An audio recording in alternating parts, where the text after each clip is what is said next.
ایک نیک بادشاہ گزرا ہے، اس کا نام تھا محمود۔ اس کے پاس ایک دیہاتی لڑکا آیا تو بادشاہ کو وہ پسند آ گیا اور بادشاہ نے اسے اپنی خدمت پہ رکھ لیا۔ اب جو وہ وزراء تھے یا مشیر حضرات تھے ان کو بڑی تنگی ہوتی کہ پہلے ہم مکرم تھے اور اب یہ دیہاتی سا ان پڑھ سا لڑکا آ گیا ہے اور بادشاہ کی خاص نظر اس کے اوپر ہے، تو وہ اس سے بہت حسد کرتے تھے۔ چنانچہ بادشاہ نے محسوس کیا کہ مجھے اپنے وہ وزراء امراء کو بات سمجھانے کی ضرورت ہے۔ چنانچہ ایک دن اس نے اپنے خزانے سے بہت قیمتی ہیرے جواہر نکالے اور ان کو صحن کے اندر سجا دیا، اور پھر وزراء امراء کو بلا کر کہا کہ بھئی اس صحن میں جو چیز ہے جس پر کوئی بندہ ہاتھ رکھ لے گا وہ چیز اسی کی ہو جائے گی۔ تو جیسے اس نے یہ کہا وہ وزراء بھاگے، کسی نے اس ڈائمنڈ پہ ہاتھ لگایا، کسی نے اس ڈائمنڈ پہ ہاتھ رکھا، کسی نے اس کو چنا، کسی نے اس کو چنا۔ جب سب نے اپنے لیے مال و دولت کو چن لیا تو ایاز اس وقت گیا اور اس نے جا کے بادشاہ کے کندھے پہ ہاتھ رکھ دیا۔ بادشاہ سلامت، جب آپ میرے ہو گئے اب یہ سب چیزیں میری ہو گئی۔ اس وجہ سے پھر محمود اس کی بڑی قدر کرتا تھا کہ یہ مجھ سے سچی محبت رکھنے والا نوجوان ہے۔ کچھ وزراء نے بادشاہ کو شکایت کی، ہم بڑے خاندانی لوگ ہیں اور بڑے مرتبے والے لوگ ہیں، آپ کی نظر میں ہماری وہ اہمیت نہیں جو اس لڑکے کی سی ہے، یہ دیہاتی سا ان پڑھ لڑکا، اس کی کیا حیثیت ہے؟ تو بادشاہ نے سوچا کہ چلو میں ذرا ان کی عقل کا امتحان لیتا ہوں۔ تو بادشاہ نے کہا بھئی آج میں آپ سب کا امتحان لینا چاہتا ہوں اور دیکھنا چاہتا ہوں کہ کون زیادہ عقل مند ہے۔ چنانچہ اس نے ایک ہیرا رکھا اور ایک ہتھوڑا رکھ دیا اور وزراء کو کہا کہ بھئی آؤ اور اس ہیرے کو توڑ دو۔ پہلے وزیر صاحب نے جو ہتھوڑا پکڑا، قریب آئے تو وہ سوچنے لگے اتنا قیمتی ہیرا تو بادشاہ نے عقل کا امتحان لینا ہے تو میں اس کو نہ توڑوں۔ اس نے کہا بادشاہ سلامت، یہ تو اتنے کیرٹ کا ہیرا نظر آتا ہے، بڑی مالیت ہے اور بادشاہوں کے خزانوں میں بھی کہیں کہیں ہوتا ہے، اس کو نہیں توڑنا چاہیے۔ بادشاہ نے کہا بہت اچھا۔ پھر دوسرا آیا، اس نے بھی اسی قسم کا بہانہ بنایا، تیسرے نے بھی بہانہ بنایا، چوتھے نے بھی، سب نے بہانے بنائے اور ہیرے کو کسی نے نہیں توڑا۔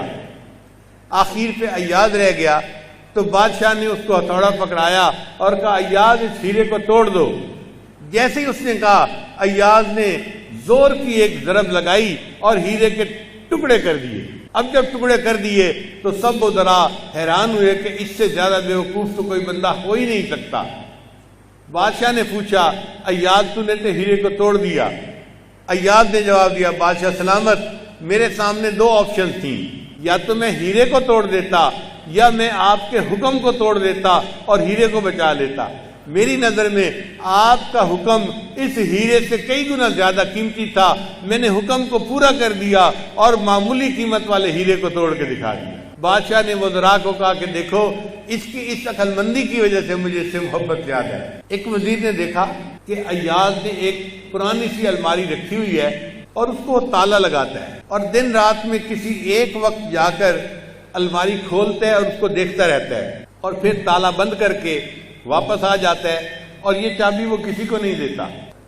تو وزراء نے کہا کہ بادشاہ سلامت، ایاز نے ایک الماری رکھی ہوئی ہے، اس کو تالا لگا کے رکھتا ہے، کسی دوسرے بندے کو اس الماری میں دیکھنے کا موقع نہیں دیتا، مگر یہ خود روز چھپ چھپ کے اس کو دیکھتا ہے، تو ہمیں شک ہے کہ اس نے آپ کے خزانے سے کوئی ہیرے موتی وغیرہ چرائے ہیں اور اس الماری کے اندر رکھے ہوئے ہیں، آپ پتہ کیجئے الماری میں کیا ہے۔ تو بادشاہ سلامت نے ایاز کو بلایا اور بلا کے پوچھا کہ ایاز کیا تمہاری الماری ہے؟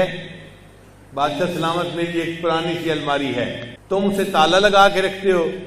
جی بادشاہ سلامت، میں تالا لگا کے رکھتا ہوں۔ کسی کو چابی نہیں دیتے؟ جی میں کسی کو چابی نہیں دیتا۔ اچھا اس میں ہے کیا؟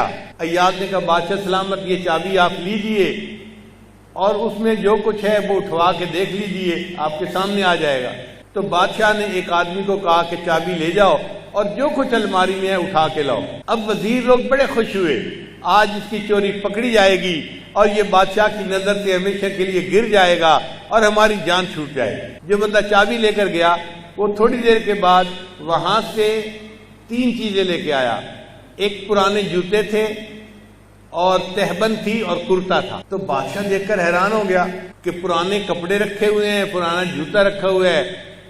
تو بادشاہ نے پوچھا ایاز کیا یہ کوئی اتنی قیمتی چیز ہے کہ تو اس کو الماری میں بند رکھتا تھا اور اس کو دیکھتا تھا روزانہ اور کسی اور کو دیکھنے نہیں دیکھتا؟ اس نے کہا بادشاہ سلامت، جب میں آپ کی خدمت میں پہلی مرتبہ آیا تھا میں نے یہ جوتے پہنے ہوئے تھے اور یہ لباس پہنا ہوا تھا.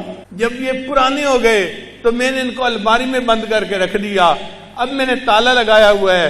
روزانہ اس مرتبہ میں ان کپڑوں کو دیکھتا ہوں اور اپنے آپ کو یاد دلاتا ہوں ایاز تیری اوقات یہ تھی، جو تجھے کچھ مقام ملا وہ بادشاہ کی مہربانی کی وجہ سے ملا. اس وجہ سے ایاز سے محمود کو بہت زیادہ محبت تھی.